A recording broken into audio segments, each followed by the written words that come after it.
Local news for Thursday the 13th of September. A special train service for All Black fans travelling to the Test this Saturday will depart Masterton at 2:20 and will arrive in Wellington at 4, with gates opening at Westpac Stadium at 5:30. And Wairarapa rail commuters will be the winners in a trial designed to increase capacity on the Wairarapa line.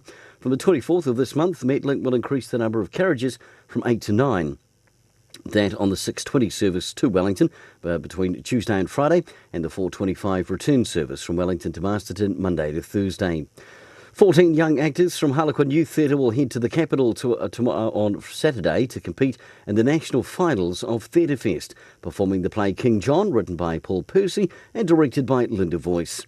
They'll compete against 7 other plays from as far away as Auckland and Queenstown. The recently held Hands of Hope boxing and kickboxing event has helped raise $7,000 for the Key to Life Charitable Trust. And in sport, Masterton and Aupaki tennis clubs are holding their open days this weekend, Saturday and Sunday respectively.